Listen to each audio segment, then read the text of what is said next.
Well, some city council members are pushing back on the mayor's plan here to permanently eliminate hundreds of vacant positions within the Chicago Police Department. Mark Rivera live for us at City Hall. He's got that part of our coverage, their budget coverage tonight. Hey, Mark. Yeah, Ravi, in the mayor's budget, he proposes eliminating 700 positions that are vacant right now. These are full-time positions unfilled in the city. He proposes to eliminate them completely. That includes more than half of which would come from CPD. We do not know how many Chicago police officer vacancies that would include at this point. Of course, the mayor is defending this action in terms of trying to close that budget gap, but those aldermen say any touching of the CPD's budget is a non-starter. People believe that the only way you can keep a community safe is just policing alone.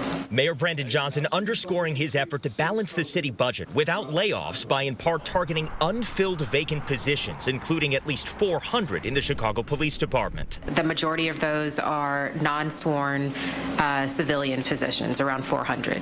And so in discussing a path forward with CPD, they were very focused on ensuring that they had the positions in their budget to continue to recruit classes to ensure that they have enough officers who can go on the street. In his budget address to City Council, Mayor Johnson highlighting the difficult choices faced by the city, playing on fears that if personnel cuts alone were used to close the nearly billion-dollar budget gap, thousands of positions would be eliminated, including more than 2,000 police officers in an already understaffed department. We would need to reduce our workforce by another 4,000 positions, equating to a 17% reduction in the city's workforce.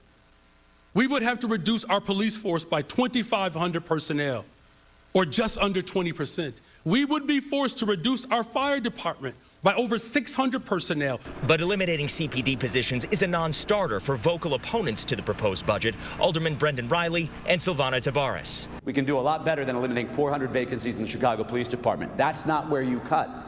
Let's look at these other departments that are less essential. And let's look at not frontline workers, not union represented workers, managers, political appointees. They see their police being overwhelmed and outnumbered. And budgets are about priorities. While others, like Alderman Anthony Napolitano, are calling for the budget to include public safety money for a new contract with Chicago firefighters who've been working without one for more than 3 years. For us to be blowing off a contract and not making sure that it's part of this budget, 3.5 years without fighting this, without settling this contract is absolutely ridiculous.